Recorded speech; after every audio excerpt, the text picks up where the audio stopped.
여보, 당신 살아있었어? 정우 씨 맞지?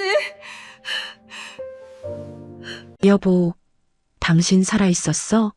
정우 씨 맞잖아. 아들의 영정 사진 앞에서 저는 죽은 줄 알았던 남편의 바짓가랑이를 잡고 오열했습니다. 하지만 돌아온 대답은 차가운 경호원의 손길과 남자의 싸늘한 눈빛뿐이었습니다. 이 여자 끌어내. 어디서 행패야?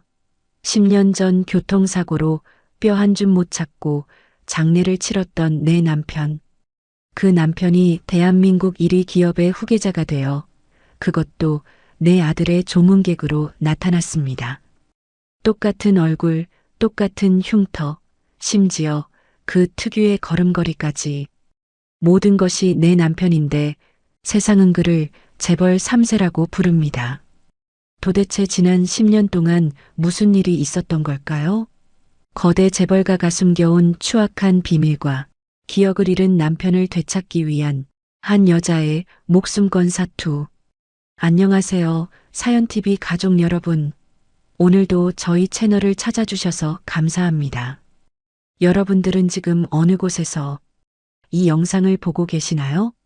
영상을 시청하기 전 구독과 좋아요 눌러주시면 오늘 하루도 당신에게 행운이 가득할 거예요.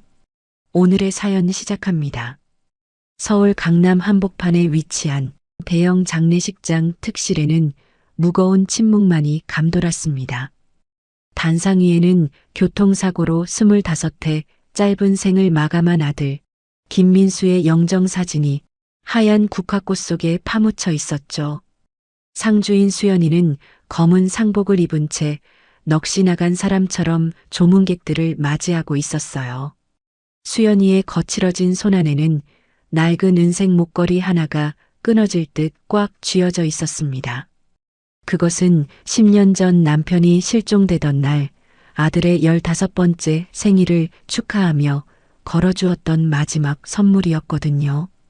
수연이는 밀려드는 조문객들의 위로조차 귀에 들어오지 않는 듯 멍한 눈으로 아들의 영정만 바라볼 뿐이었습니다.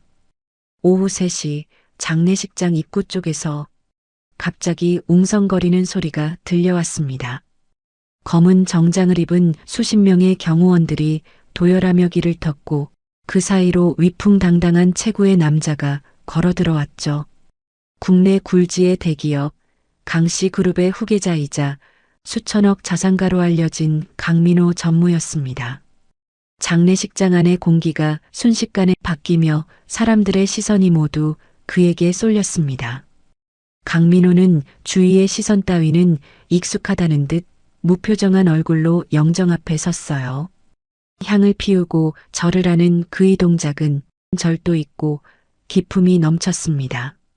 수연이는 기계적으로 맞절을 하기 위해 고개를 들었습니다.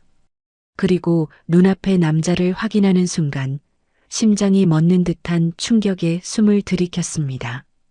강민호의 얼굴은 10년 전 사고로 실종되어 사망 처리된 남편 김정우와 소름 끼치도록 똑같았기 때문이죠.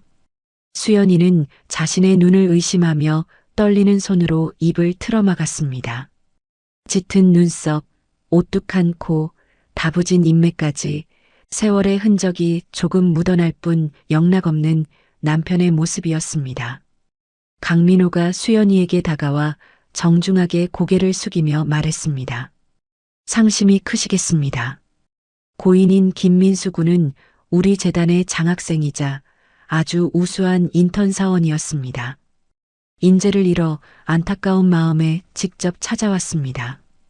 강민호의 목소리는 낮고 부드러웠지만 그 눈빛에는 수연이를 알아보는 기색이 전혀 없었습니다.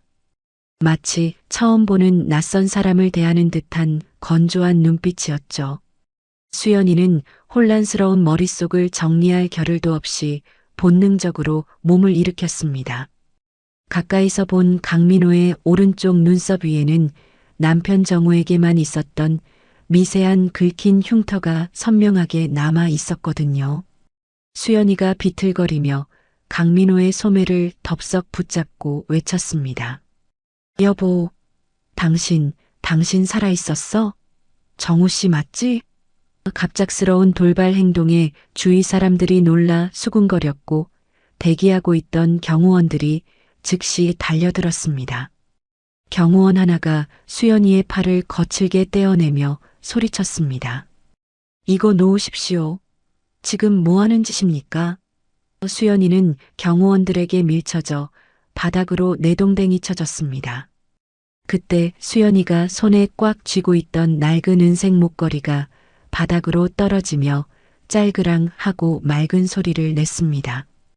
강민호는 옷매무새를 다듬으며 불쾌한 표정을 지으려다 바닥에 떨어진 그 목걸이에 시선이 고정되었습니다. 순간 강민호의 미간이 찌푸려지며 원인을 알 수 없는 강렬한 두통이 머리를 강타했습니다. 강민호가 관자놀이를 꾹 누르며 신음했습니다. 으윽! 마치 날카로운 송곳으로 머릿속을 찌르는 듯한 통증과 함께 어디선가 본 듯한 낯익은 느낌이 가를 덮쳤습니다. 눈앞이 핑 도는 어지러움에 강민호는 잠시 휘청거렸죠. 옆에 있던 비서가 황급히 강민호를 부축하며 물었습니다. 전무님, 괜찮으십니까? 강민호는 식은땀이 맺힌 이마를 닦아내며 거칠게 숨을 몰아쉬었습니다. 아니, 갑자기 머리가 어서 나가자. 강민호는 도망치듯 서둘러 장례식장을 빠져나갔습니다. 바닥에 주저앉아 있던 수연이는 멀어지는 강민호의 뒷모습을 멍하니 바라보았어요. 강민호는 뒷짐을 진 채 양발을 약간 바깥쪽으로 향하게 걷는 특유의 팔자걸음으로 걷고 있었습니다. 그것은 남편 정우가 평소 산책할 때마다 보여주었던 세상에서 오직 그만이 가진 사소한 습관과 완벽하게 일치했습니다. 수연이는 눈물을 흘리며 확신에 찬 목소리로 중얼거렸습니다. 맞아, 저 걸음걸이 정우 씨가 분명해. 그날 밤 서울 시내가 한눈에 내려다 보이는 최고급 펜트하우스 침실. 강민호는 침대에 누워서도 좀처럼 잠을 이루지 못하고 있었습니다. 낮에 장례식장에서 보았던 그 상주 여자의 절박했던 눈빛과 바닥에 떨어져 반짝이던 낡은 목걸이가 뇌리에서 지워지지 않았기 때문이죠.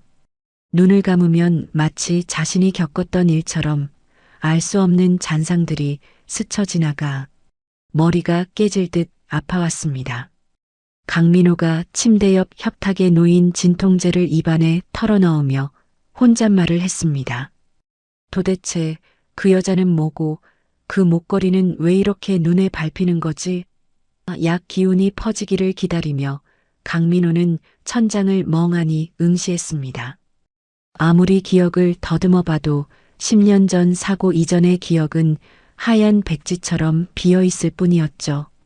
하지만 오늘 느낀 이 강렬한 통증은 단순한 두통이 아니라는 직감이 들었습니다. 같은 시각 텅 빈 장례식장을 홀로 지키던 수연이는 떨리는 손으로 스마트폰을 쥐고 있었습니다. 포털 사이트 검색창에 강민호라는 이름을 입력하고 그에 대한 기사들을 미친 듯이 찾아 읽기 시작했죠. 수많은 기사들 속에서 수연이의 시선이 한 줄의 문장에 멈췄습니다.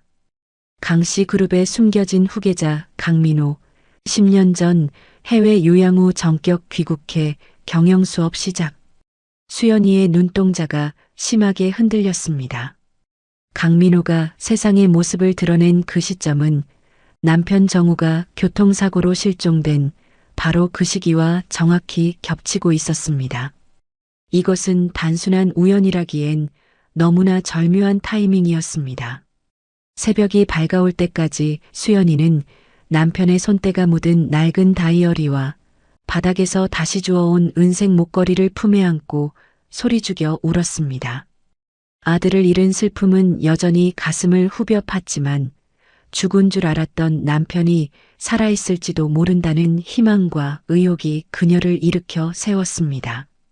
수연이가 아들의 영정사진을 바라보며 입술을 깨물고 다짐하듯 말했습니다.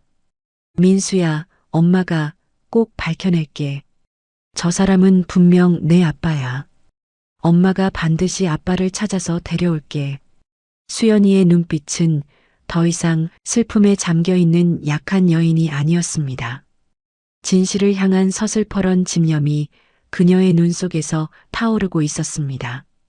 장례식이 끝난 다음 날부터 수연이는 강씨그룹 본사 로비에서 출근 도장을 찍기 시작했습니다. 수연이는 오가는 직원들의 따가운 시선도 아랑곳하지 않고 오로지 강민호가 나타나기만을 기다렸죠. 꼬박 사흘을 굼다시피 하며 로비 구석을 지키던 수연이는 경비원들에게 제지를 당하기 일쑤였습니다.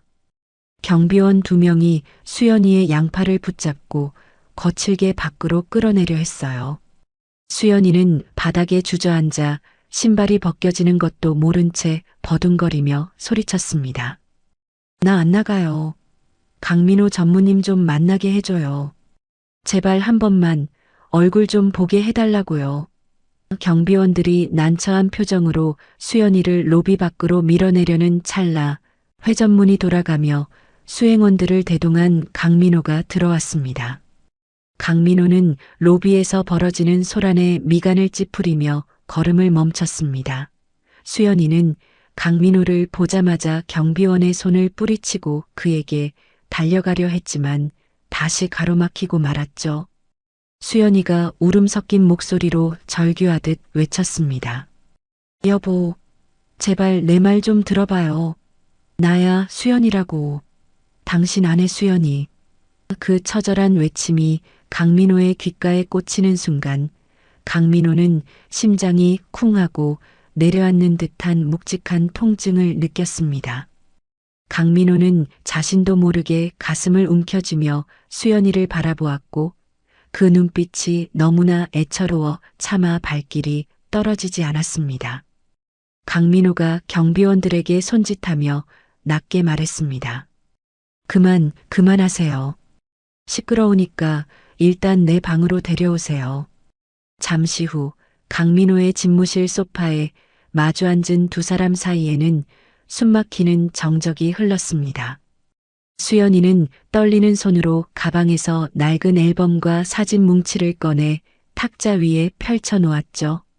사진 속에는 젊은 시절의 김정우와 수연이 그리고 어린 민수가 해맑게 웃고 있는 모습들이 담겨 있었습니다.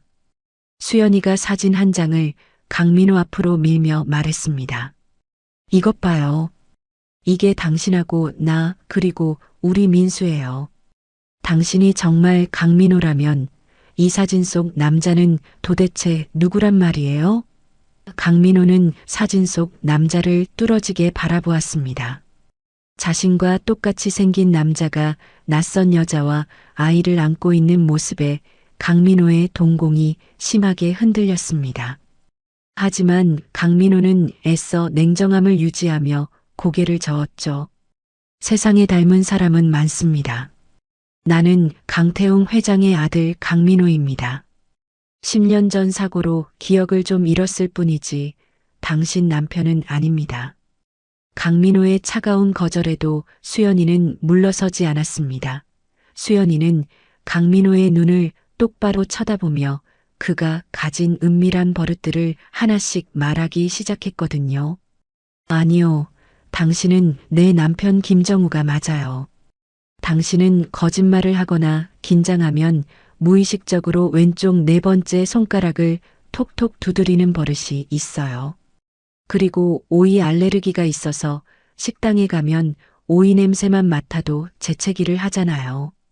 수연이의 말이 끝남과 동시에 강민호는 쏘스라치게 놀라며 자신의 왼쪽 손을 내려다보았습니다.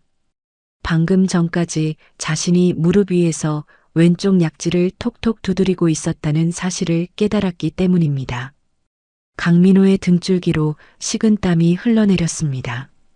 누구에게도 말한 적 없는 자신조차 의식하지 못했던 사소한 습관을 처음 보는 여자가 정확히 꿰뚫고 있었으니까요. 강민호가 당황하여 아무 말도 못하고 입을 다물자 수연이는 이 기회를 놓치지 않고 자리에서 일어났습니다. 수연이는 주머니에서 지난번 장례식장에서 떨어뜨렸던 그 은색 목걸이와 자신의 연락처가 적힌 꼬깃꼬깃한 쪽지를 꺼내 강민호의 손에 억지로 쥐어주었습니다. 이걸 가지고 있어 봐요. 당신이 사고 당일 15살이었던 우리 민수 생일 선물로 준 목걸이예요. 이걸 보면 잃어버린 기억이 떠오를 거예요. 제발요, 여보. 강민호는 얼떨결에 목걸이와 쪽지를 받아들었고 차가운 금속의 감촉이 손바닥에 닿자마자 또다시 머리가 지끈거리는 것을 느꼈습니다. 수연이는 눈물을 훔치며 집무실을 나갔고 홀로 남겨진 강민호는 한참 동안 멍하니 손에 쥔 목걸이를 바라볼 수밖에 없었습니다. 그날 저녁 혼란스러운 마음을 안고 본가로 퇴근한 강민호는 곧장 아버지 강태웅 회장의 서재로 향했습니다. 강태웅 회장은 서류를 검토하다가 들어온 아들을 보며 안경을 고쳤었죠. 강민호가 다짜고짜 물었습니다. 아버지, 저한테 숨기시는 거 없으세요? 오늘 회사로 어떤 여자가 찾아왔는데 제가 자기 죽은 남편이라면서 사진까지 보여줬습니다. 저랑 너무 똑같이 생겼던데 정말 저는 강민호가 맞습니까? 강민호의 질문에 강태웅 회장의 표정이 순식간에 일그러졌습니다. 강 회장이 책상을 쾅 내리치며 버럭 소리를 질렀습니다. 지금 그게 무슨 뚱단지 같은 소리냐? 네가 내 아들 민호가 아니면 누구란 말이냐? 그 여자가 돈 냄새를 맡고 접근한 꽃뱀인 게 뻔한데 네가 그런 헛소리에 휘둘려서야 되겠냐? 강태웅 회장은 벌개진 얼굴로 씩씩거리며 아들을 몰아세웠지만 사실 그의 등 뒤로는 식은 땀이 흐르고 있었습니다. 10년 전 강 회장은 사고로 기억을 잃고 신원 미상자가 된 김정우가 자신이 젊은 시절 밖에서 낳고 버렸던 혼외자식임을 알게 되었거든요. 그는 핏줄을 잇기 위해 기억을 잃은 김정우에게 죽은 본처 아들의 이름인 강민호라는 가짜 신분을 덮어씌워 데려온 것이었습니다. 강 회장은 짐짓 더 큰 목소리로 호통을 쳤습니다. 당장 나가거라. 다시는 그따위 소리 내 앞에서 꺼내지도 마라. 강민호는 아버지의 과도한 반응에 오히려 더 깊은 의구심을 품게 되었습니다. 평소라면 냉철하게 논리로 반박했을 아버지가 유독 그 여자의 이야기에는 감정적으로 흥분하는 모습이 이상했기 때문이죠. 서재에서 나온 강민호는 자신의 방으로 돌아와 문을 잠갔습니다. 주머니 속에 넣어두었던 은색 목걸이를 꺼내 책상 스탠드 불빛 아래 비춰보았죠. 낡고 색이 바랜 목걸이였지만 이상하게도 보면 볼수록 마음이 아려오고 그리운 느낌이 들었습니다. 강민호는 목걸이 옆에 놓인 구겨진 쪽지를 집어들었습니다. 거기에는 수연이의 흘려 쓴 글씨체로 전화번호가 적혀 있었어요. 깊은 밤 벽시계 초침 소리만이 방 안을 채우는 정적 속에서 강민호는 수화기를 들었다 놓았다를 반복하며 망설였습니다. 만약 내가 정말 강민호가 아니라면 내 지난 10년은 다 뭐였단 말인가. 두려움과 진실을 알고 싶은 욕망 사이에서 갈등하던 강민호는 결국 떨리는 손가락으로 다이얼을 눌렀습니다. 신호음이 몇 번 가기도 전에 마치 기다리기라도 했다는 듯 수화기 너머에서 다급한 목소리가 들려왔습니다. 여보세요, 여보세요, 누구세요? 수연이의 목소리였습니다. 강민호는 침을 꼴깍 삼키며 천천히 입을 열었습니다. 나예요. 강민호입니다. 수화기 너머에서 수연이의 숨이 턱 막히는 소리와 함께 억누른 흐느낌이 들려왔습니다. 그 떨리는 숨소리를 듣는 순간 강민호의 머릿속으로 희미한 기억의 파편들이 섬광처럼 스치고 지나갔습니다. 따뜻한 밤 냄새, 아이의 웃음소리, 그리고 자신을 바라보며 환하게 웃던 여자의 얼굴. 강민호는 알 수 없는 그리움에 가슴이 벅차오르는 것을 느끼며 말했습니다. 당신을 다시 만나야겠습니다.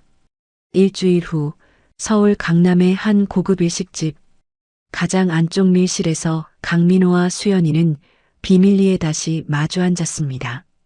긴장감이 감도는 방 안에는 달그락거리는 찻잔 소리만 간간히 들릴 뿐이었죠. 수연이는 떨리는 손으로 가방에서 누런 서류 봉투 하나를 꺼내 테이블 위에 올려놓았습니다. 그것은 수연이가 사설 탐정을 고용해 밤낮 없이 뛰어다니며 찾아낸 10년 전 사고 기록과 병원 입원 기록들이었습니다. 수연이가 강민호의 눈을 간절하게 바라보며 말했습니다. 이것 좀 보세요. 10년 전 제 남편 정우가 실종된 날짜와 당신이 해외에서 요양하다가 귀국해서 병원에 입원했다는 날짜가 정확히 일치해요. 같은 날, 같은 병원이에요. 이게 과연 우연일까요? 강민호는 수연이가 내민 서류들을 한 장 한 장 넘겨보며 미간을 찌푸렸습니다. 날짜와 병원 이름이 적힌 글자들을 볼 때마다 머릿속이 윙윙거리며 어지러웠거든요. 강민호는 서류에서 눈을 떼지 못한 채 깊은 한숨을 내쉬었습니다. 사실 제 기억이 온전치 않은 건 맞습니다. 사고 이전의 기억이 마치 안개 낀 것처럼 뿌옇거든요. 강민호의 고백에 수연이의 눈가가 붉어졌습니다. 강민호는 문득 3년 전 병으로 세상을 떠난 아내 유리가 했던 말이 떠올랐습니다. 유리는 종종 잠든 강민호의 땀을 닦아주며 슬픈 표정으로 말하곤 했었죠. 여보, 당신은 가끔 꿈속에서 다른 여자의 이름을 부르며 울어요. 수연이라고 했나요? 그 여자가 누구길래 꿈에서조차 그렇게 애타게 찾는 거예요? 그때는 그저 개꿈이라며 넘겼지만 지금 눈앞에 있는 여자의 이름이 수연이라는 사실에 강민호는 소름이 돋았습니다. 강민호가 입술을 때려는 순간 닫혀있던 미닫이 문이 드르륵 하고 거칠게 열렸습니다. 검은 양복을 입은 건장한 사내들이 들이닥쳐 방 입구를 막아섰고 뒤이어 잔뜩 화가 난 표정의 강태웅 회장이 구두굽 소리를 요란하게 내며 들어왔습니다. 강태웅 회장은 자리에 앉아있는 수연이를 보자마자 인상을 팍 쓰더니 품 안에서 두툼한 흰 봉투를 꺼내 수연이의 얼굴을 향해 내던졌습니다. 탁 소리와 함께 봉투가 수연이의 뺨을 스치고 테이블 위로 떨어졌죠. 강태웅 회장이 쩌렁쩌렁한 목소리로 호통을 쳤습니다. 네가 감히 내 아들을 만나? 죽은 아들 명예 더럽히지 말고 이 돈 받고 당장 떨어져. 어디서 천한 것이 감히 강씨 집안 문턱을 넘보려고 해? 수연이는 바닥에 떨어진 돈 봉투는 쳐다보지도 않은 채 도끼 어린 눈으로 강태웅 회장을 똑바로 올려다보았습니다. 수연이가 자리에서 벌떡 일어나며 지지 않고 소리쳤습니다. 지금 돈으로 다 해결된다고 생각하세요? 당신이 훔쳐간 내 남편, 우리 민수 아빠 내놓으란 말이에요. 내 가족을 돈으로 사려고 하지 마세요. 수연이의 당당한 태도에 강태웅 회장은 기가 막힌다는 듯 헛웃음을 터뜨렸습니다. 이 여자가 정말 갈 때까지 갔구나. 여봐라. 뭐하고 있느냐. 당장 이 여자를 끌어내지 않고. 경호원들이 수연이에게 다가오자 수연이는 두 주먹을 불끈 쥐고 물러서지 않았습니다. 그때 묵묵히 앉아있던 강민호가 자리에서 일어나 수연이의 앞을 가로막았습니다. 강민호의 넓은 등이 수연이를 보호하듯 감싸 안았죠. 강민호가 아버지의 눈을 똑바로 응시하며 낮지만 단호한 목소리로 말했습니다. 그만하십시오, 아버지. 손님에게 이게 무슨 무례한 행동입니까? 강태웅 회장은 평생 자신의 말에 복종해왔던 아들이 방귀를 들자 충격을 받은 듯 눈이 휘둥그레졌습니다. 뭐라? 너 지금 제정신이냐? 저 여자가 너를 홀려서 집안을 망치려 하는데 네가 감싸고 돌아? 강민호는 조금도 물러서지 않고 경호원들에게 손짓하며 물러가라는 신호를 보냈습니다. 그리고는 아버지에게 한 번도 보인 적 없는 차가운 표정으로 말했습니다. 만약 제가 이 사람의 남편이 아니라면 당당하게 증명하면 될 일 아닙니까? 왜 이렇게까지 흥분하시면서 덮으려고만 하십니까? 저는 진실을 알아야겠습니다. 강민호의 말에 강태웅 회장은 말문이 막힌 듯 입을 뻐끔거렸습니다. 강민호가 쐐기를 박듯 이어서 말했죠. 유전자 검사하겠습니다. 과학적으로 확인해 보면 모든 게 명백해지겠죠. 아버지가 떳떳하시다면 반대하실 이유가 없지 않습니까? 강태웅 회장은 아들의 기세에 눌려 불그락푸르락 얼굴색이 변하더니 결국 내 맘대로 해라. 하지만 결과가 내 말대로 나오면 다시는 저 여자를 보지 않겠다고 약속해라. 라고 소리치고는 씩씩거리며 방을 나가버렸습니다. 폭풍 같은 시간이 지나가고 다시 정적이 찾아온 방 안에서 수연이는 다리가 풀려 주저앉으려 했고 강민호가 급히 그녀를 부축해 의자에 앉혔습니다. 강민호는 수연이에게 물 한 잔을 건네며 진지하게 말했습니다. 놀라게 해서 미안합니다. 하지만 저도 이제는 확인을 해야겠습니다. 제 기억이 돌아오지 않았더라도 몸은 기억하고 있을 테니까요. 수연이는 고개를 끄덕이며 눈물을 훔쳤습니다. 강민호가 잠시 생각에 잠기더니 입을 열었습니다. 제 칫솔이나 머리카락은 있으니까 비교할 대상이 필요합니다. 혹시 죽은 민수의 유품 중에 칫솔이나 머리카락 같은 게 남아 있습니까? 수연이는 가방 안쪽 주머니에서 비닐 지퍼백에 담긴 민수의 칫솔을 꺼냈습니다. 혹시나 해서 민수가 쓰던 칫솔을 챙겨왔어요. 이걸로 친자 확인을 하면 당신이 민수 아빠인지 알 수 있을 거예요. 강민호는 아들의 이름이 적힌 칫솔을 받아들며 가슴 한구석이 짜릿해지는 통증을 느꼈습니다. 그날 이후 일주일 동안 강민호는 회사에 병가를 내고 일체 출근하지 않았습니다. 강태웅 회장의 불호령이 떨어졌지만 강민호는 아랑곳하지 않고 자신의 과거 흔적을 찾기 위해 고군분투했죠. 그는 집안 구석구석을 뒤져 혹시라도 남아있을지 모르는 과거의 단서를 찾으려 했었고 밤마다 악몽처럼 떠오르는 기억의 조각들을 맞추느라 밤잠을 설쳤습니다. 수연이 역시 피가 마르는 심정으로 하루하루를 보냈습니다. 혹시 결과가 불일치로 나오면 어쩌나 하는 불안감과 남편을 찾을 수 있다는 희망 사이에서 수연이는 밥 한 술도 제대로 뜨지 못하고 전화기만 바라보며 기다렸습니다. 드디어 약속한 일주일이 지나고 유전자 검사 결과가 나왔다는 연락이 왔습니다. 민호와 수연이는 검사센터 앞 카페에서 만나기로 했죠.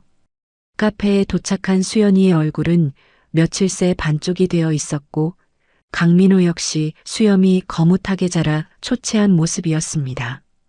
테이블 위에는 친자 확인 검사 결과라고 적힌 흰색 서류 봉투가 놓여 있었습니다. 두 사람은 서로의 숨소리조차 들리지 않는 무거운 정적 속에서 그 봉투를 바라보았습니다.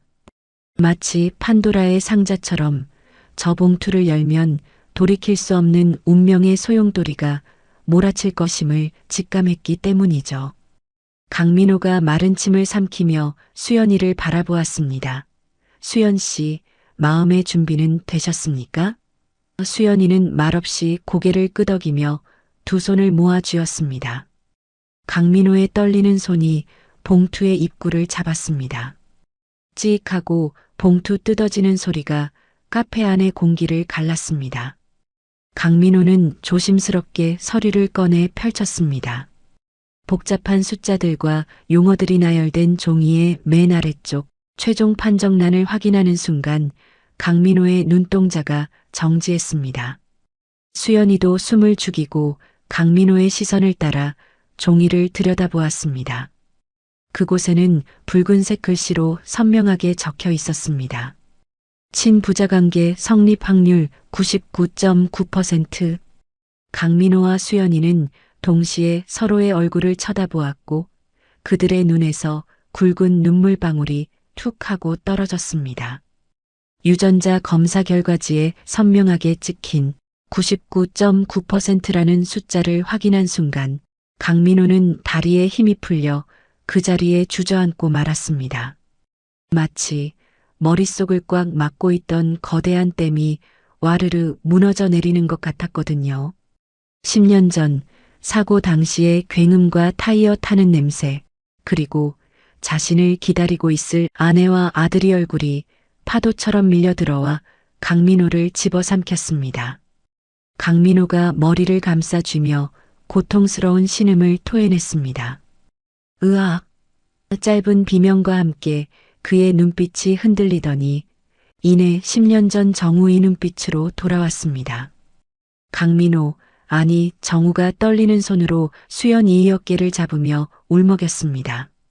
수연아, 여보, 내가 너무 늦었지? 미안해, 정말 미안해. 수연이는 남편의 입에서 나온 수연아 라는 익숙한 호칭을 듣자마자 참았던 눈물을 터뜨리며 그를 와락 끌어안았습니다.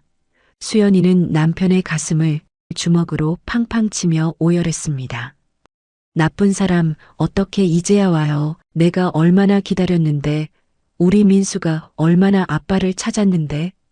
정우는 아내를 품에 안고 하염없이 눈물을 흘렸습니다. 미안하다는 말밖에 할 말이 없어. 내가 바보같이 기억을 잃어서 당신이랑 민수를 두고 나 혼자만 잘 먹고 잘 살아서 정말 미안해. 카페 안의 사람들도 두 사람의 절절한 재회에 눈시울을 붉히며 바라보았습니다. 10년이라는 긴 세월을 돌고 돌아 부부는 서로의 체온을 느끼며 비로소 하나가 되었습니다. 한참을 서로 부둥켜 안고 울던 정우가 퍼뜩 정신을 차린 듯 수연이의 어깨를 잡고 심각한 표정으로 말했습니다. 여보, 지금 이러고 있을 때가 아니야. 강태웅 회장은 보통 사람이 아니야. 내가 기억을 되찾았다는 걸 알면 무슨 짓을 할지 몰라. 당신부터 안전한 곳으로 피해야 해. 정우는 수연이를 데리고 곧장 보안이 철저한 시내의 한 오피스텔로 향했습니다. 수연이가 불안한 눈빛으로 물었습니다. 당신은 어쩌려고요? 같이 있으면 안 돼요? 정우는 수연이의 손을 꼭 잡으며 안심시키듯 말했습니다. 나는 가서 매듭을 지어야 해. 내 진짜 이름을 되찾고 당신이랑 민수 앞에 떳떳하게 서려면 호랑이 굴로 들어가서 단판을 지어야지. 걱정 마, 금방 다녀올게. 정우는 수연이를 오피스텔에 들여보내고 다시는 헤어지지 않겠다는 약속의 눈빛을 남긴 채 무거운 발걸음을 돌렸습니다. 본가로 돌아온 정우는 비장한 표정으로 강태웅 회장의 서재문을 박차고 들어갔습니다. 강태웅 회장은 갑작스러운 아들의 등장에 안경 너머로 매서운 눈초리를 보냈죠. 정우는 품 안에서 유전자 검사 결과지를 꺼내 책상 위에 탁 하고 내려놓았습니다. 보십시오. 이게 진실입니다. 저는 강민호가 아니라 정우입니다. 강태웅 회장은 결과지를 힐끗 보고는 코웃음을 쳤습니다. 그래서 종이 쪼가리 하나 들고 와서 아버지랑 연이라도 끊겠다는 거냐? 정우가 주먹을 불끈 쥐며 소리쳤습니다. 네, 이제 가짜 인생은 끝내겠습니다. 강씨그룹 후계자 자리도 강민호라는 이름도 다 필요 없습니다. 제 아내에게 돌아가서 정우로 살겠습니다. 정우의 선언에 강태웅 회장의 얼굴이 불그락푸르락해지더니 자리에서 벌떡 일어나 지팡이를 휘둘렀습니다. 이런 배은망덕한 놈을 봤나? 거적대기 걸치고 죽어가던 놈을 거두어 제왕처럼 살게 해줬더니 감히 내 뒤통수를 쳐? 내 핏줄이 천한 것들 틈에서 뒹구는 꼴은 내 눈에 흙이 들어가도 못 본다. 강태웅 회장이 인터폰을 누르며 고래고래 소리를 질렀습니다. 보안팀, 당장 들어와. 이놈 당장 끌어내서 별채에 가둬. 한 발짝도 밖으로 못 나오게 해. 즉시 건장한 경호원들이 서재로 들이닥쳐 정우의 양팔을 결박했습니다. 정우가 몸부림치며 저항했습니다. 이거 나는 갈 거야. 내 아내한테 갈 거라고.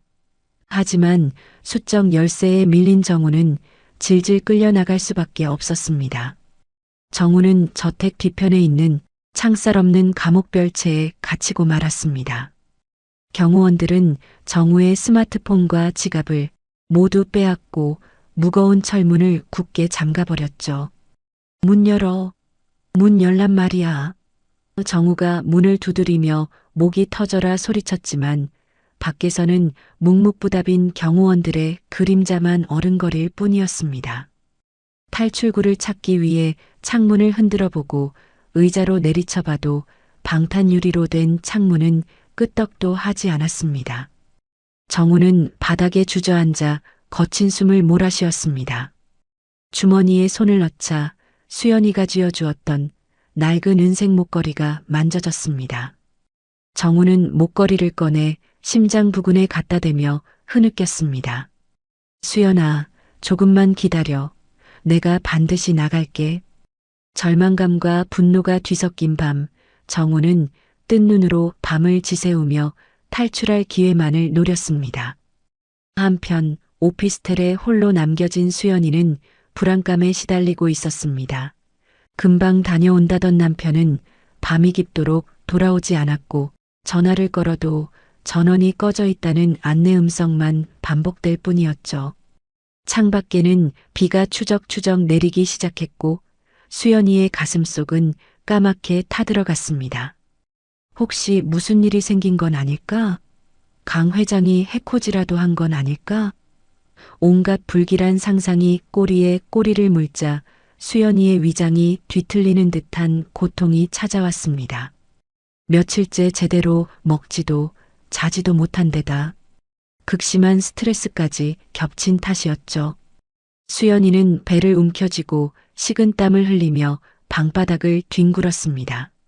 시간이 지날수록 통증은 칼로 찌르는 듯 심해졌고 수연이는 헛구역질을 하다가 왈칵 피를 토하고 말았습니다. 붉은 선혈이 바닥을 적시는 것을 본 수연이는 공포에 질려 덜덜 떨리는 손으로 스마트폰을 집어들었습니다. 흐릿해지는 시야를 부여잡고 간신히 119 버튼을 눌렀죠. 여보세요. 살려주세요. 수연이는 쥐어짜듯 구조 요청을 했지만 이내 의식이 아득해지며 말을 잇지 못했습니다. 상담원이 신고자분, 위치가 어디십니까? 여보세요? 라고 다급하게 외치는 소리가 들렸지만 수연이의 손에서 핸드폰이 스르르 미끄러져 떨어졌습니다. 수연이는 차가운 방바닥에 쓰러지면서도 마음속으로 애타게 남편을 찾았습니다. 여보, 나 너무 아파. 빨리 와. 다행히 119 상황실 모니터에는 수연이의 핸드폰 GPS 신호가 깜빡이며 위치를 알리고 있었습니다. GPS 추적 신호를 따라 오피스텔 현관문을 부수고 들어온 119 구조대는 쓰러져 있는 수연이를 발견하고 신속하게 응급실로 이송했습니다. 병원의 하얀 천장을 바라보며 힘겹게 눈을 뜬 수연이에게 의사는 청천벽력 같은 진단을 내렸죠. 보호자분 연락처 없으십니까? 상태가 심각합니다. 정밀 검사 결과 위암 3기입니다. 그동안 극심한 스트레스로 인해 병세가 급격히 악화된 것으로 보입니다. 당장 수술하지 않으면 생명을 장담할 수 없습니다. 수연이는 산소 마스크를 쓴 채 눈물만 주르륵 흘렸습니다. 겨우 남편을 찾았는데 이제 행복해질 일만 남았는데 죽음의 그림자가 드리웠다는 사실이 믿기지 않았거든요. 수연이의 안타까운 사연은 병원 관계자들을 통해 순식간에 퍼져나갔고 곧이어 저녁 뉴스 속보로까지 전해지게 되었습니다.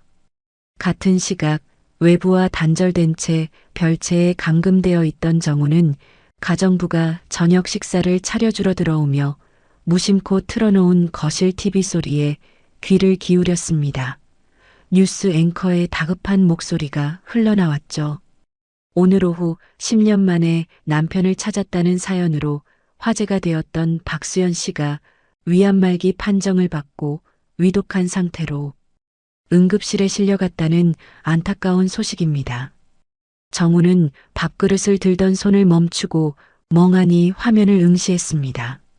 화면에는 산소호흡기를 낀 채 사경을 헤매는 수연이의 자료 화면이 나오고 있었어요. 정우의 눈동자가 지진이라도 난 듯 심하게 흔들렸습니다. 수연아, 이게 무슨 소리야, 위암이라니. 이성을 잃은 정우는 식탁을 그대로 엎어버리고 의자를 집어들어 방탄유리 창문을 미친 듯이 내리찍었습니다. 내보내줘. 당장 문 열어. 내 아내가 죽어가고 있다고. 이 나쁜 놈들아.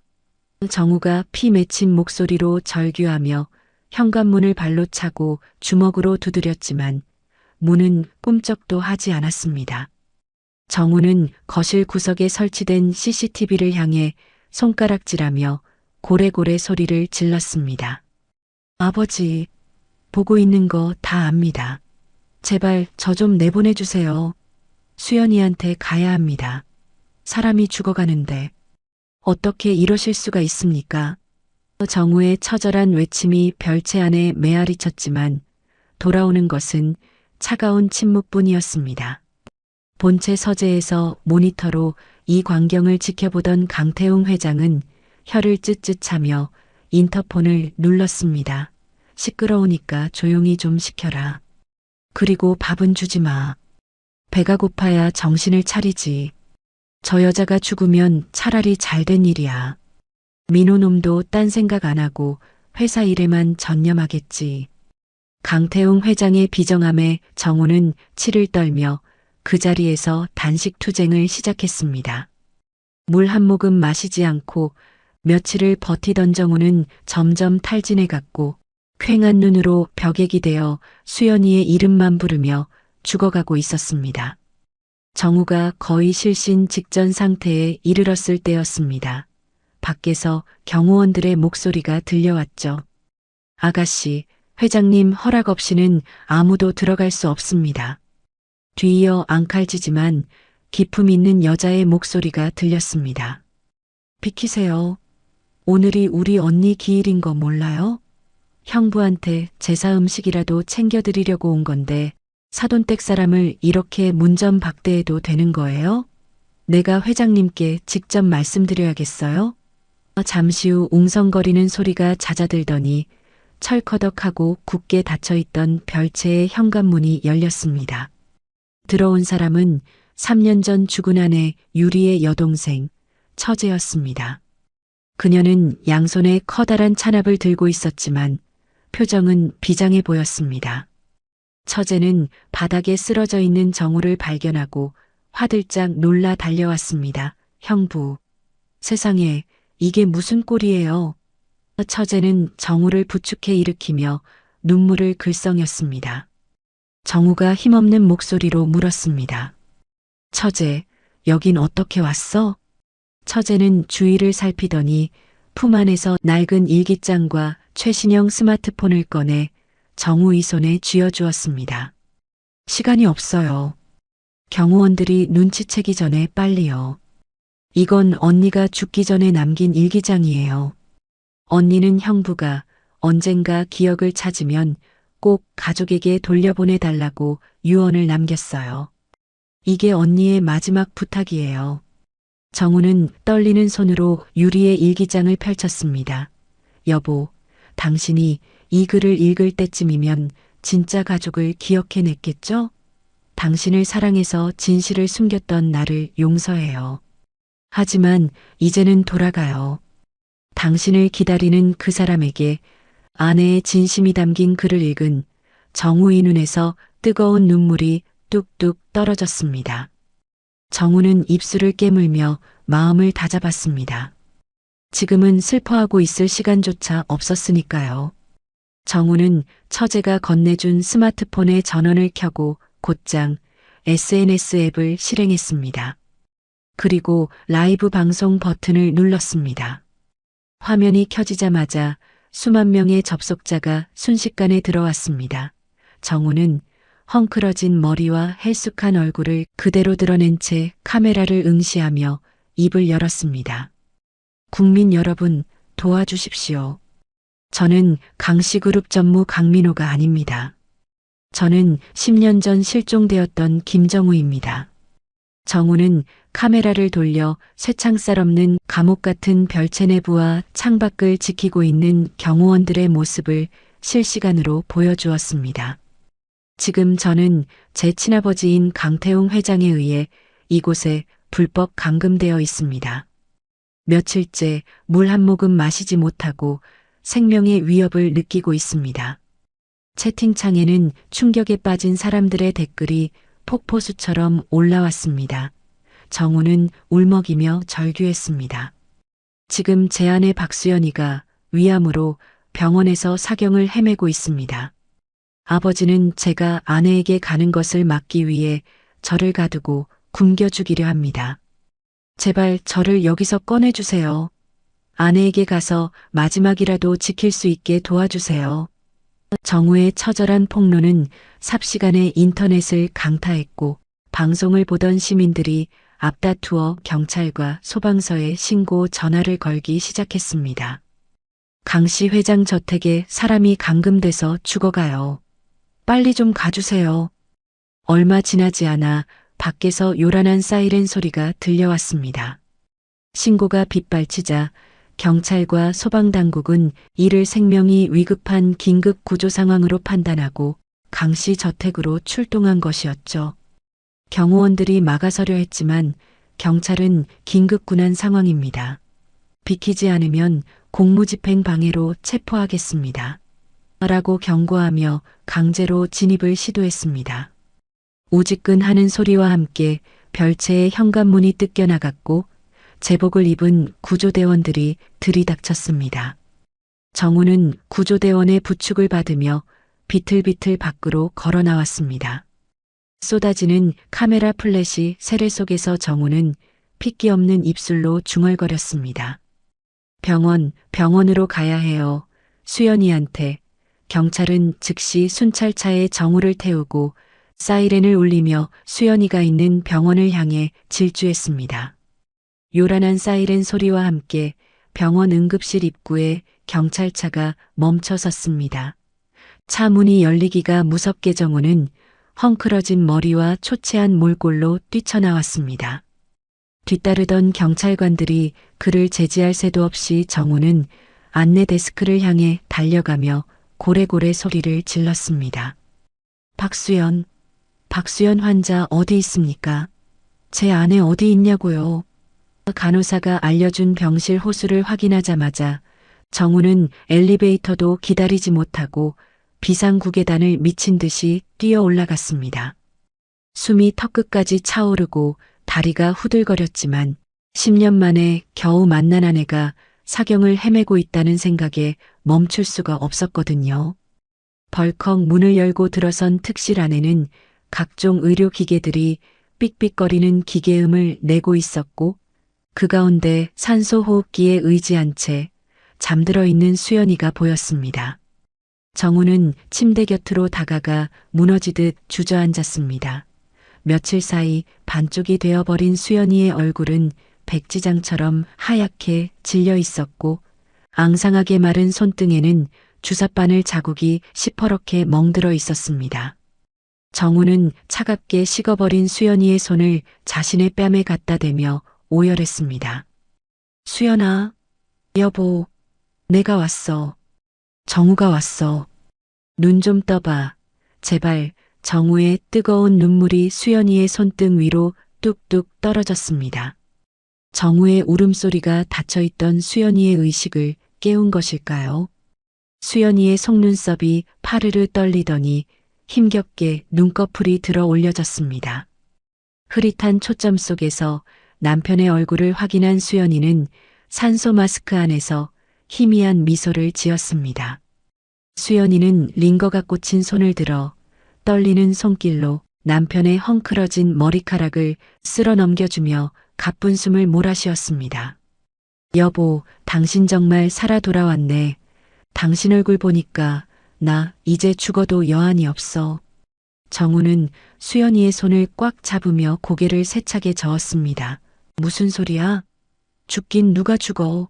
내가 당신 살릴 거야. 저승사자가 와도 내가 멱살 잡고 쫓아낼 거야. 그러니까 그런 약한 소리 하지 마. 두 사람이 눈물의 재회를 나누고 있을 때 병실 문이 거칠게 열리며 검은 양복을 입은 변호인단과 함께 강태웅 회장이 들어왔습니다. 강태웅 회장의 얼굴은 흑빛이 되어 있었죠. 정우의 라이브 방송 폭로 이후 강씨 그룹의 주가는 반토막이 났고 분노한 주주들과 시민 단체들이 회장 퇴진 시위를 벌이며 본사 로비를 점거했기 때문입니다.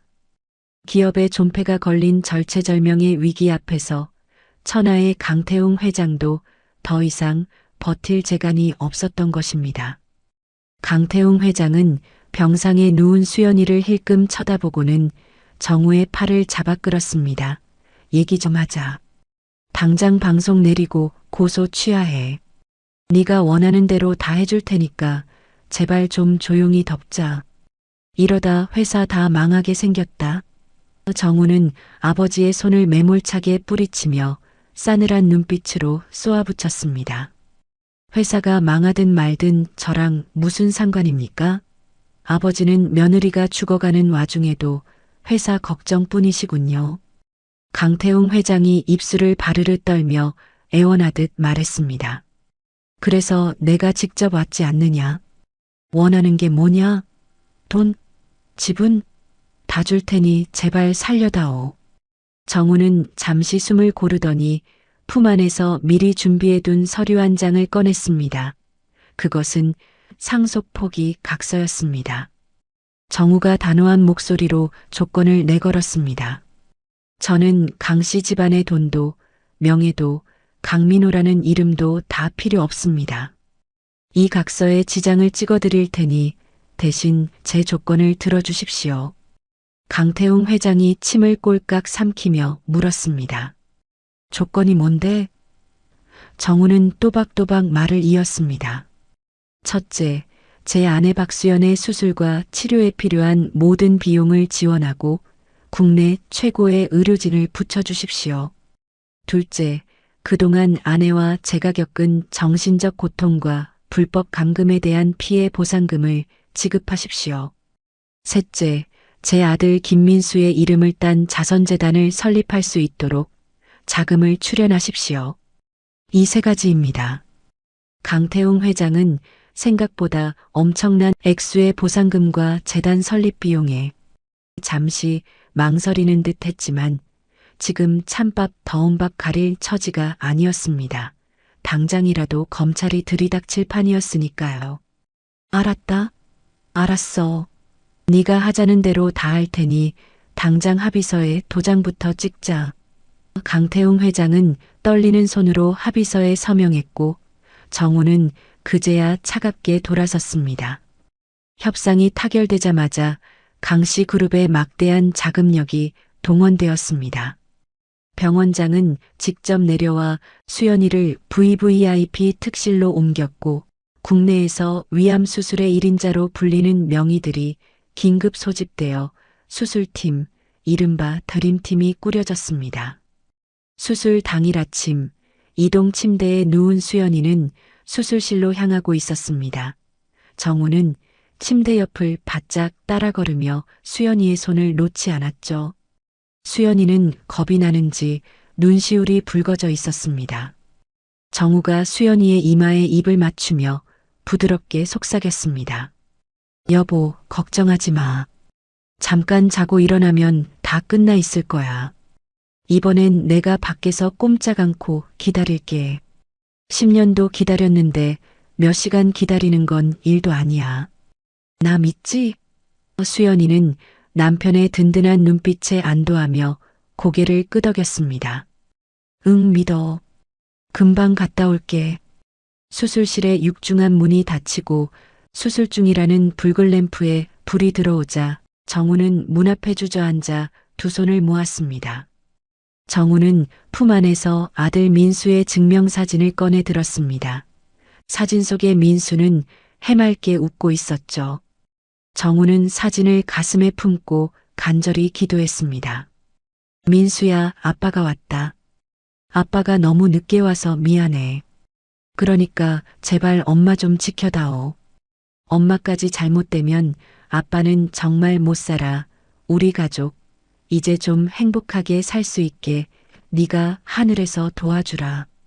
복도에는 초조한 침묵만이 감돌았고 정우의 기도는 몇 시간이고 계속되었습니다. 1분 1초가 1년처럼 느껴지는 피말리는 시간이었죠. 장장 8시간에 걸친 대수술이 끝나고 드디어 수술실 문이 열렸습니다. 수술복이 땀으로 흠뻑 젖은 집도이가 마스크를 벗으며 걸어 나왔습니다. 정우는 용수철처럼 튀어올라 의사의 손을 잡고 물었습니다. 선생님, 제 아내 어떻게 됐습니까? 의사는 지친 기색이 역력했지만 환한 미소를 지으며 대답했습니다. 축하드립니다. 기적 같은 일이 일어났습니다. 암세포가 주변 림프절까지 퍼져 있어 까다로운 수술이었는데 다행히 병변을 완벽하게 제거했습니다. 수술 경과가 아주 좋습니다. 그 말을 듣는 순간 정우는 다리에 힘이 풀려 바닥에 털썩 주저앉고 말았습니다. 감사합니다. 정말 감사합니다. 정우는 바닥을 치며 엉엉 소리 내어 울었습니다. 그것은 슬픔의 눈물이 아니라 지옥 같았던 고통을 끝내고 새 삶을 얻은 환희의 눈물이었습니다. 잠시 후 마취에서 덜 깬 수연이가 회복실로 옮겨졌습니다. 흐릿한 시야 속에서 수연이는 자신을 바라보며 웃고 있는 그러나 눈물범벅이 된 남편의 얼굴을 보았습니다. 수연이는 산소호흡기 안에서 입모양으로 작게 고마워라고 말했고 정우는 수연이의 손등에 뜨거운 키스를 퍼부었습니다. 두 사람은 비로소 죽음이라는 거대한 파도를 넘어 삶이라는 따뜻한 해변에 무사히 도착한 것이었죠. 수연이가 무균실에서 일반 병실로 옮겨져 빠르게 건강을 되찾아가는 동안 정우는 법원을 제집 드나들듯 오가며 또 다른 전쟁을 치르고 있었습니다. 그것은 바로 강민호라는 가짜 껍데기를 벗어던지고 본래의 이름인 정우를 되찾기 위한 신분 회복 소송이었죠. 정우는 변호인단과 함께 수십 장에 달하는 증거 서류와 유전자 검사 결과 그리고 과거의 기억들을 법정에서 낱낱이 증언했습니다. 판사가 근엄한 목소리로 신청인의 청구를 받아들여 가족관계 등록 부상 성명 정정을 허가한다 라고 판결을 내리는 순간 정우는 가슴 한구석에 묵직하게 자리 잡고 있던 돌덩이가 쑥 내려가는 듯한 해방감을 느꼈습니다. 법원을 나서는 정우의 손에는 정우라는 이름 석자가 선명하게 박힌 임시신분증이 들려 있었고 그는 비로소 세상에 다시 태어난 기분으로 하늘을 올려다보았습니다. 그 무렵 모든 것을 잃고 불명예 퇴진한 강태웅 회장은 도망치듯 해외로 떠날 채비를 마쳤습니다. 강씨그룹은 전문 경영인체제로 전환되었고 회장은 건강 악화를 핑계로 요양차 출국한다고 발표했지만 사실상 영구적인 추방이나 다름없었죠. 출국 당일 정우는 공항 VIP 라운지로 아버지를 배웅하러 나갔습니다. 휠체어에 앉아 창밖의 비행기만 하염없이 바라보고 있는 강태웅 회장의 뒷모습은 천하를 호령하던 재벌 총수의 위엄은 온데간데 없고 그저 늙고 병든 노인의 초라함만이 남아 있었습니다. 정우가 다가오는 인기척을 느끼고도 회장은 고개를 돌리지 않은 채 씁쓸한 목소리로 물었습니다. 왔냐? 몸은 좀 괜찮고? 정우는 아버지의 물음에 잠시 침묵하다가 담담하게 대답했습니다. 네, 수연이 수술도 잘 끝났고 저도 정리 잘하고 있습니다. 건강히 다녀오십시오. 강태웅 회장은 그제야 고개를 돌려 아들을 쳐다보았습니다. 회장의 눈가에는 회한인지 미련인지 모를 물기가 어려 있었지만 끝내 미안하다는 말은 입 밖으로 꺼내지 못했죠. 그저 떨리는 손을 들어 아들의 손을 한번 잡아보려다 허공에서 멈칫하더니 힘없이 다시 무릎 위로 떨어뜨렸습니다. 그래, 너는 내 식구들하고 잘 살아라. 다시는 나 같은 애비 생각하지 말고. 안내 방송이 나오고 수행원들이 휠체어를 밀기 시작했습니다. 정우는 멀어져가는 아버지의 뒷모습을 보며 끝내 아버지라고 부르지 않았습니다. 그것이 정우가 할 수 있는 마지막 용서이자 동시에 가장 잔인한 작별 인사였기 때문입니다. 공항에서 돌아온 정우는 짐 정리를 하다가 별채에 감금되었을 때 처제가 전해주었던 죽은 아내 유리의 일기장을 다시 꺼내 들었습니다. 감금되어 있을 때는 경황이 없어 제대로 읽지 못했던 내용들을 차분한 마음으로 한 줄 한 줄 읽어 내려가기 시작했죠. 일기장 곳곳에는 정우를 향한 유리의 애틋한 사랑과 가슴 시린 외로움이 잉크 자국처럼 배어 있었습니다. 오늘 남편이 또 그 여자 꿈을 꿨나 보다. 자면서 눈물을 흘리는 모습을 보니 내 가슴이 찢어진다. 하지만 깨우지 못했다. 내가 깨우면 그 행복한 꿈에서 깨어나 다시 차가운 강민호로 돌아올 테니까. 수연이도 옆에 앉아 정우의 어깨에 기대어 함께 일기장을 읽으며 눈물을 훔쳤습니다. 마지막 페이지에 적힌 유리의 유언은 두 사람의 가슴을 먹먹하게 만들었습니다. 여보, 만약 당신이 기억을 되찾는 날이 온다면 부디 죄책감 갖지 말고 진짜 가족에게 돌아가세요. 당신은 내 남편이기 전에 누군가의 사랑하는 남편이고 아빠였으니까요. 당신이 행복해지는 게 나의 마지막 소원이에요. 정우는 일기장을 덮고 한참 동안 소리 없이 오열했습니다. 자신도 모르는 사이에 한 여자의 인생을 송두리째 흔들어 놓았다는 미안함과 그럼에도 불구하고 자신을 놓아준 그녀의 깊은 사랑에 대한 고마움 때문이었죠. 수연이가 정우의 손을 꼭 잡으며 말했습니다. 여보, 우리 유리 씨 보러 가요. 가서 고맙다고, 덕분에 우리가 다시 만났다고 인사드려요. 며칠 뒤 유리의 기일에 맞춰 정우와 수연이는 납골당을 찾았습니다. 유리벽 안에 있는 환하게 웃는 유리의 사진 앞에 하얀 국화 꽃다발을 내려놓았죠. 정우는 사진 속 유리를 바라보며 속삭였습니다. 유리야, 고맙다. 네가 지켜준 덕분에 내가 제자리를 찾았어. 내 마음 평생 잊지 않고 살게. 거기서는 아프지 말고 행복해라. 수연이도 옆에서 고개를 숙이며 진심 어린 기도를 올렸습니다. 아가씨, 정말 고마워요. 아가씨가 남겨준 일기장이 아니었다면 우리 남편 영영 못 찾았을 거예요. 제가 빚진 만큼 남은 생은 베풀면서 살게요. 두 사람은 유리가 남긴 개인 유산을 모두 사회에 환원하기로 결정했습니다. 강태웅 회장에게 받은 피해 보상금과 유리의 유산을 합쳐 아들 민수가 꿈꾸었던 소외된 이웃을 돕는 재단 설립 자금으로 쓰기로 한 것이죠. 수연이는 퇴원 후 통원 치료를 받으며 하루가 다르게 건강을 회복해 나갔습니다. 정우는 회사 일은 전문 경영인에게 맡기고 24시간 수연이의 곁을 지키며 지극정성으로 간호했습니다. 아침에는 직접 죽을 끓여 먹이고 오후에는 휠체어를 밀고 병원 산책로를 돌며 그동안 못다한 이야기를 나누었죠.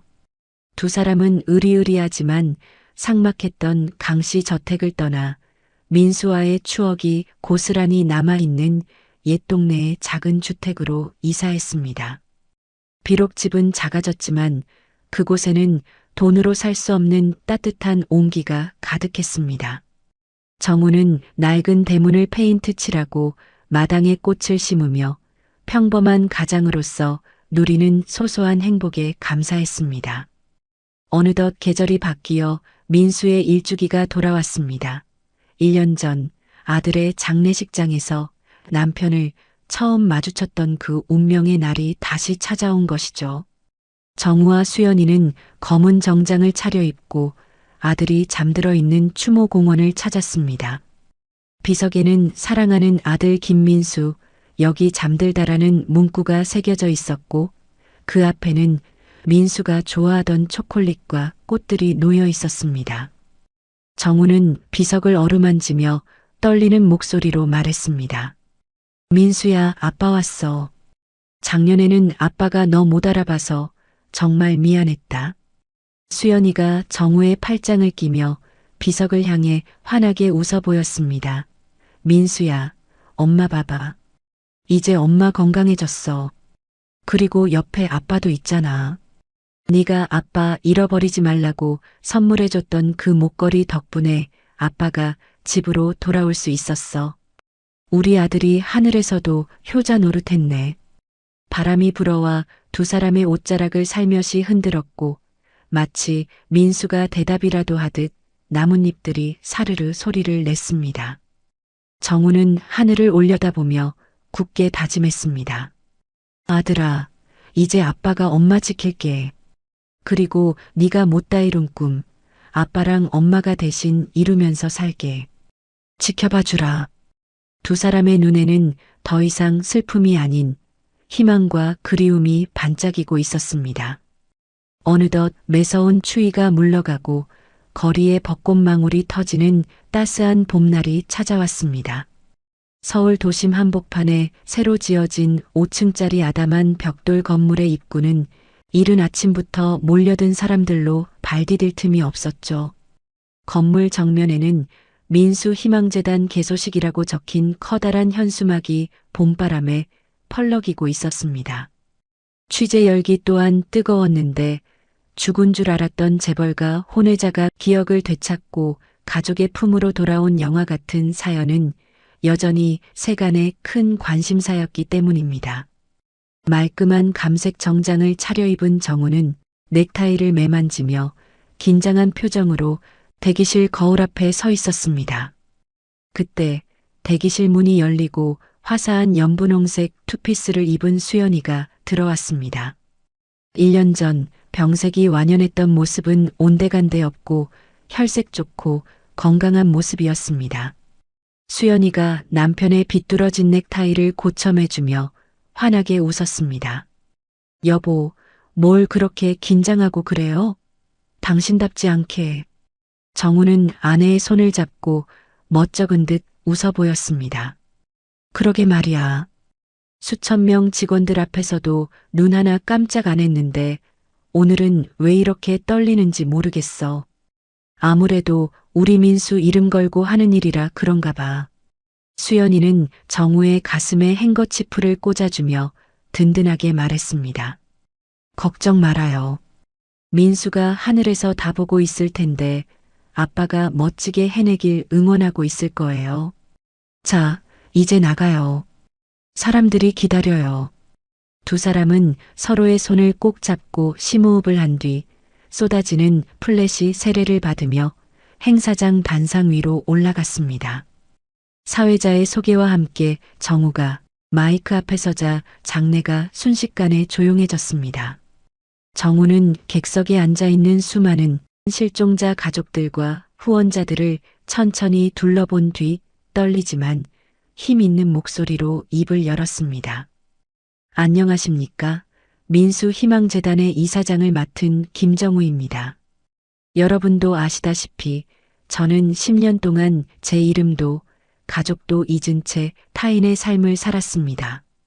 제가 다시 제자리로 돌아올 수 있었던 건 포기하지 않고 저를 기다려준 아내와 하늘에 있는 제 아들 민수가 만들어준 기적 덕분이었습니다. 정우의 목소리가 잠시 메이자 객석 여기저기서 훌쩍이는 소리가 들려왔습니다.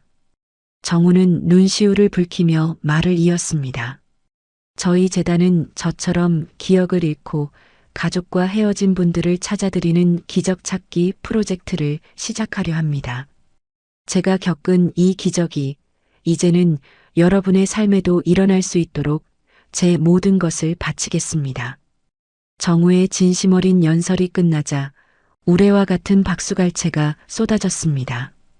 이어 재단의 상담 이사직을 맡은 수연이가 단상으로 올라왔습니다. 수연이는 마이크를 잡고 부드러운 미소를 지으며 말했습니다. 안녕하세요, 박수연입니다. 1년 전만 해도 저는 아들을 잃고 남편마저 잃은 채 절망 속에 살고 있었습니다. 하지만 포기하지 않으니 길은 있더군요. 지금 가족을 잃어버리고 고통받는 분들께 감히 말씀드리고 싶습니다. 절대 포기하지 마세요. 여러분의 간절한 기다림은 반드시 보상받을 날이 올 겁니다. 제가 여러분의 손을 잡고 함께 울고 함께 찾겠습니다. 수연이의 호소력 짙은 목소리는 상처 입은 사람들의 마음을 어루만져 주었고 많은 사람들이 눈물을 흘리며 고개를 끄덕였습니다. 개소식의 공식 행사가 모두 끝나고 정우와 수연이는 재단 로비 중앙으로 자리를 옮겼습니다. 그곳에는 아들 민수의 모습을 본떠 만든 청동 흉상이 놓여 있었죠. 흉상 아래에는 우리의 영원한 아들, 사랑을 남기고 떠나다라는 문구가 황금색으로 새겨져 있었습니다. 정우는 품 안에서 주머니 깊숙이 간직해왔던 작은 벨벳 주머니를 꺼냈습니다. 그 안에는 1년 전 수연이가 자신의 집무실로 찾아와 잃어버린 기억을 떠올려 보라며 억지로 손에 쥐어주었던 그 낡고 색이 바랜 은색 목걸이가 들어 있었습니다. 정우는 그 목걸이를 보물처럼 소중하게 쥐고 민수의 흉상 앞으로 다가갔습니다. 정우는 떨리는 손으로 아들의 흉상목에 목걸이를 걸어주었습니다. 차가운 청동상에 낡은 목걸이가 걸리는 순간 정우는 왈칵 쏟아지는 눈물을 참지 못하고 흉상을 끌어안았습니다. 민수야, 고맙다. 정말 고맙다. 네가 생일에 선물 받았던 이 목걸이가 길 잃은 아빠를 엄마에게 데려다 줬어. 네가 우릴 다시 만나게 해준 거야. 옆에 서 있던 수연이도 남편의 어깨에 얼굴을 묻고 흐느꼈습니다. 그래요. 민수가 다 했어. 우리 착한 아들이 아빠 바꿈지 말라고, 엄마 아프지 말라고 다시 가족으로 묶어준 거야. 로비에 있던 하객들도 숙연해진 분위기 속에서 이 감동적인 장면을 지켜보며 함께 눈시울을 붉혔습니다. 행사가 모두 마무리되고 사람들의 축하 인사를 뒤로 한 채 정우와 수연이는 재단 건물을 빠져나왔습니다. 건물 밖에는 완연한 봄 기운이 가득했고 도로변에 심어진 벚나무에서는 연분홍색 꽃잎들이 눈처럼 흩날리고 있었죠. 정우는 따스한 햇살을 손으로 가리며 수연이를 바라보았습니다. 여보, 우리 좀 걸을까? 날씨가 너무 좋다. 수연이는 남편의 팔짱을 끼며 고개를 끄덕였습니다. 좋아요. 당신이랑 이렇게 손잡고 걷는 게 얼마만인지 모르겠어요. 꿈만 같아요. 두 사람은 흩날리는 벚꽃길을 따라 천천히 발걸음을 옮겼습니다. 길을 걷던 정우가 문득 발걸음을 멈추고 수연이의 두 손을 꼭 잡으며 말했습니다. 수연아, 지난 1년 동안 정말 고생 많았어. 아픈 몸으로 나 기다려주고 용서해줘서 고마워. 앞으로 남은 평생은 당신 눈에서 눈물 안 나게 할게. 매일매일 웃게만 해줄게. 정우의 그윽한 눈빛에 수연이는 얼굴을 붉히며 미소 지었습니다. 나도 고마워요. 살아 돌아와줘서, 내 곁을 지켜줘서. 당신이 내 세상의 전부예요. 두 사람은 서로를 마주보며 환하게 웃었고 지나가는 봄바람이 두 사람의 머리카락을 부드럽게 헝클어 놓았습니다. 정우와 수연이는 다시 손을 맞잡고 인파 속으로 걸어갔습니다. 멀어져가는 두 사람의 뒷모습은 그 어느 때보다 단단하고 평온해 보였죠. 10년이라는 긴 세월의 벽을 넘어 죽음의 문턱까지 갔다가 다시 만난 두 사람의 사랑은 이제 그 무엇도 갈라놓을 수 없는 견고한 성이 되었습니다. 하늘 어딘가에서 민수가 환하게 웃으며 부모님의 행복한 동행을 내려다보고 있을 것만 같은 찬란한 오후였습니다. 세상은 여전히 시끄럽고 바쁘게 돌아갔지만 기적을 만들어낸 이 가족의 사랑 이야기는 흩날리는 벚꽃잎처럼 사람들의 가슴 속에 긴 여운을 남기며 온 세상을 따스하게 물들이고 있었습니다. 10년이라는 긴 세월, 죽음조차 갈라놓지 못한 정우와 수연이의 사랑 이야기 어떠셨나요? 아들 민수가 남긴 낡은 목걸이 하나가 끊어진 가족의 인연을 다시 이어주었다는 사실에 가슴이 참 먹먹해집니다. 때로는 삶이 우리를 벼랑 끝으로 내몰기도 하고 도저히 앞이 보이지 않는 캄캄한 어둠 속에 가두기도 합니다. 하지만 수연이가 끝까지 포기하지 않고 남편을 알아봤던 것처럼, 그리고 정우가 기억을 잃고도 본능적으로 가족을 찾았던 것처럼 진심은 언젠가 반드시 통하나 봅니다. 지금 혹시 힘든 시간을 보내고 계신 분이 있다면 이 두 사람의 이야기처럼 곧 따뜻한 봄날이 찾아올 거라고 믿으셨으면 좋겠습니다.